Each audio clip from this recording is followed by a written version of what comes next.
Esse é um projeto de leitura livre. Fique à vontade para ouvir qualquer conto em nossa biblioteca e solicitar novos audiolivros. Curta o vídeo, inscreva-se no canal e ative o sino de notificações para não perder todas as novidades. O Coração Delator. Conto de Edgar Allan Poe.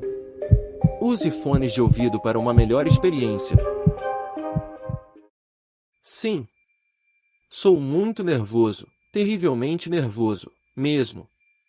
E sempre o fui, mas por que me supõem louco? A doença tornou mais aguçados os meus sentidos, não os destruiu, não os embotou. Mais do que os outros, tenho uma audição aguçadíssima. Ouço admiravelmente bem todos os sons produzidos no céu e na terra.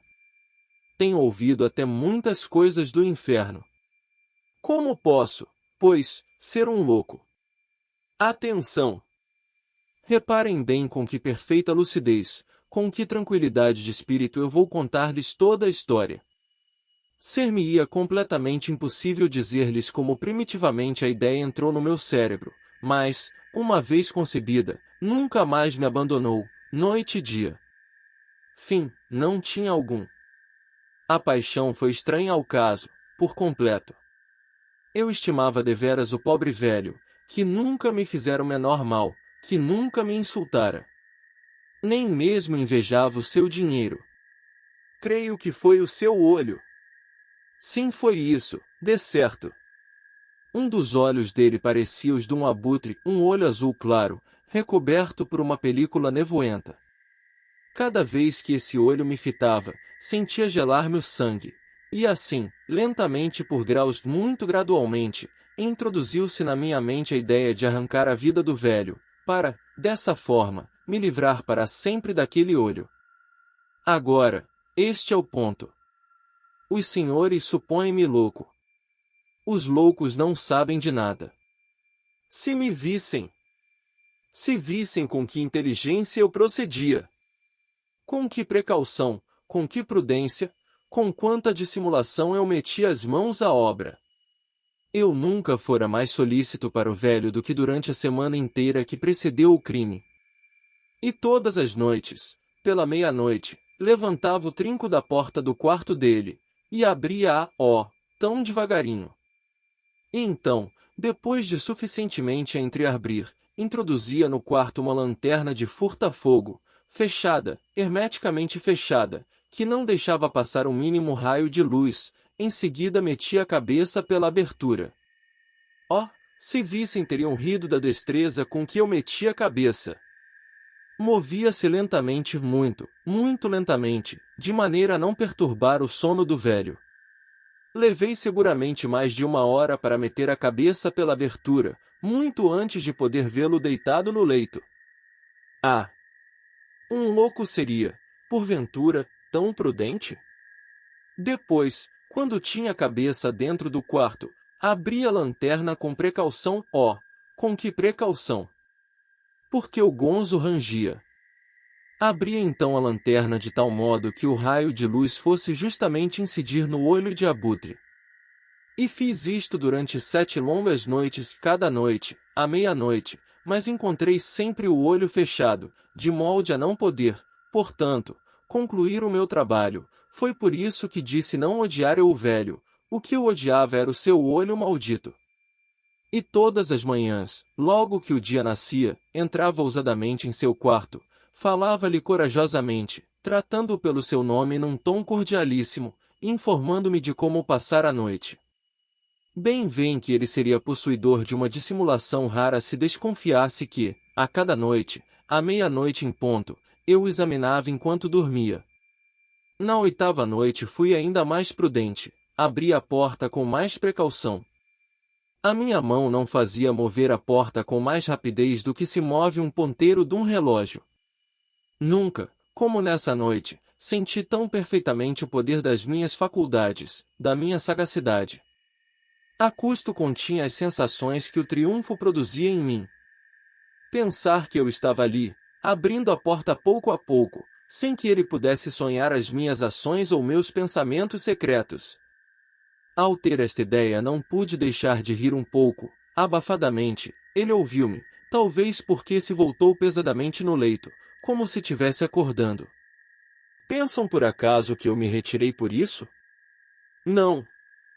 O quarto, de tão profundas que eram as trevas, estava negro como o pez, porque as janelas tinham sido fechadas cuidadosamente, por medo dos ladrões, e, sabendo que ele não podia ver a porta entreaberta, continuei a empurrá-la cada vez mais.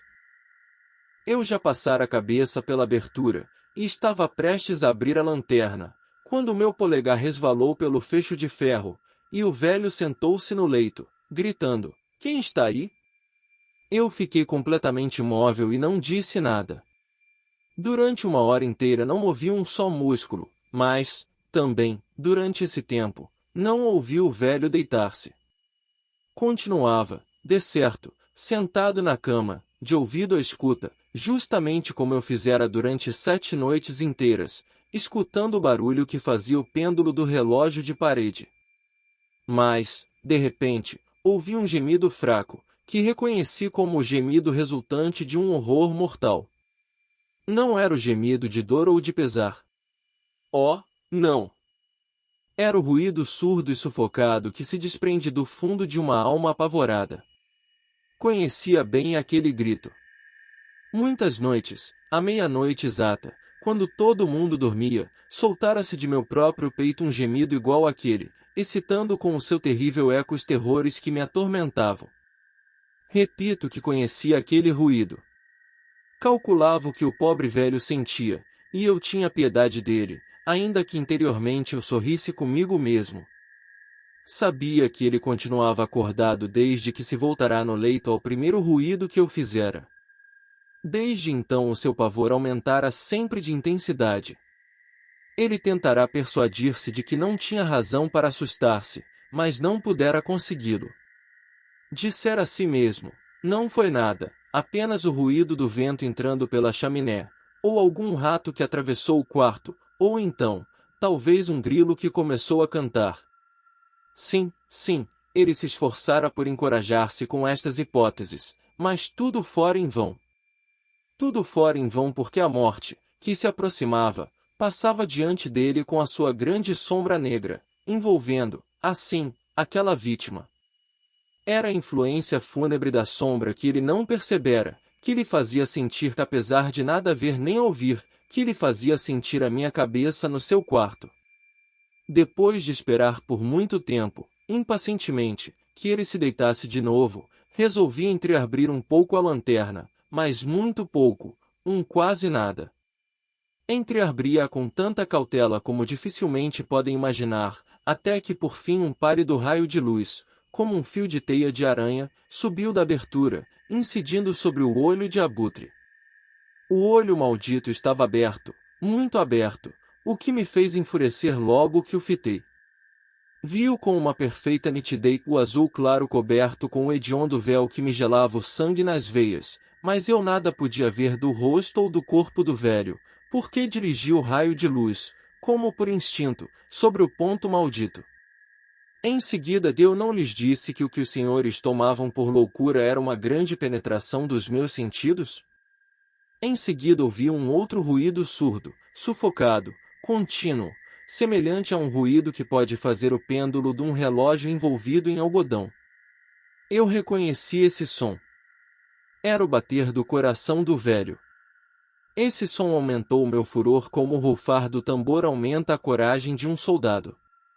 Mas contive-me ainda, e continuei ali, sem me mexer.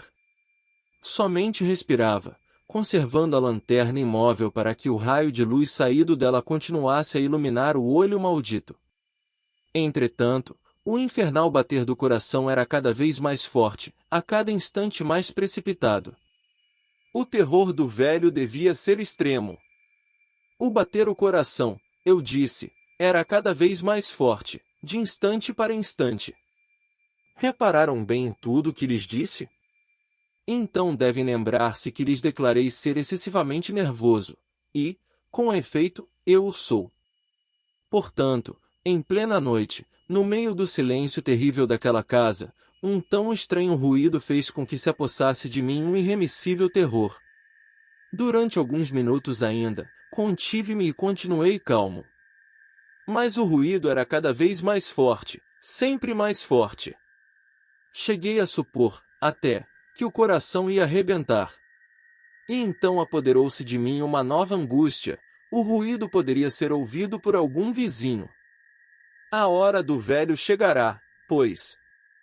Saltando um grande grito, abri bruscamente a lanterna, e entrei no quarto. O velho deu apenas um grito, um só, porque eu o lancei no assoalho, virando e jogando-lhe sobre o corpo o pesado leito em que antes dormia tranquilamente. Sorri, então, por ver a minha obra tão adiantada. Mas, durante alguns instantes ainda, o coração batia, produzindo um som abafado, que não me incomodou, porque não podia ser ouvido através de uma parede. Por fim, cessou. O velho estava morto. Levantei o leito e examinei o corpo. Sim, estava morto, morto e rígido. Coloquei-lhe a mão sobre o coração, conservando-a ali durante alguns minutos. Nenhuma pulsação. Ele estava morto e rígido. O seu olho, portanto, não me atormentaria mais. Se persistirem ainda em supor-me louco, essa suposição evaporar-se-á ao descrever-lhes as inteligentíssimas precauções que tomei para ocultar o cadáver. A noite avançava, comecei, pois, a trabalhar apressadamente, mas em silêncio. Cortei-lhe a cabeça, depois os braços, depois as pernas. Em seguida, despreguei 3 tábuas do assoalho e meti todas as partes do cadáver pelos buracos que elas tinham deixado. Depois preguei de novo as tábuas tão habilmente, tão desveladamente, que nenhum olho humano, nem mesmo dele, poderia descobrir no assoalho o mínimo sinal de que tinham sido levantadas. Não havia o que limpar nenhuma mancha, nem um pingo de sangue. Procedera muito prudentemente para deixar qualquer vestígio. A tila em que cortara o cadáver absorvera todo o sangue. Quando acabei a minha obra, pelas 4 horas da madrugada, a escuridão era tão profunda como a meia-noite. No momento exato em que o relógio dava 1 hora da tarde, bateram à porta da rua. Desci para abrir alegremente, porque nada tinha a temer dali em diante. Entraram 3 homens que com toda delicadeza apresentaram-se como agentes de polícia.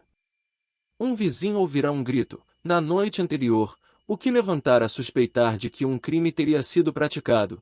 Como fizera a respectiva denúncia no comissariado de polícia, tinham ordenado àqueles senhores que revistassem a casa. Ao saber qual o fim dos policiais, sorri, pois o que eu tinha a temer? Declarei-lhes que sentia um verdadeiro prazer em lhes falar, e disse-lhes que o grito ouvido pelo tal vizinho fora eu que o soltara durante um sonho. O meu velho patrão, acrescentei, partirá para uma viagem. Depois desta explicação, mostrei toda a casa aos policiais, convidando-os a procurarem bem. Por último, eu os conduzi ao quarto dele, e mostrei-lhes todos os tesouros do velho, perfeitamente intactos.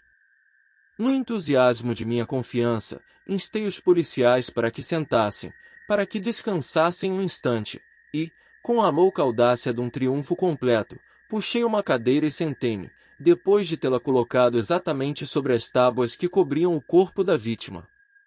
Os agentes de polícia estavam satisfeitíssimos. A forma clara e precisa com que eu fizera as declarações convenceram-os. Sentia-me singularmente à vontade.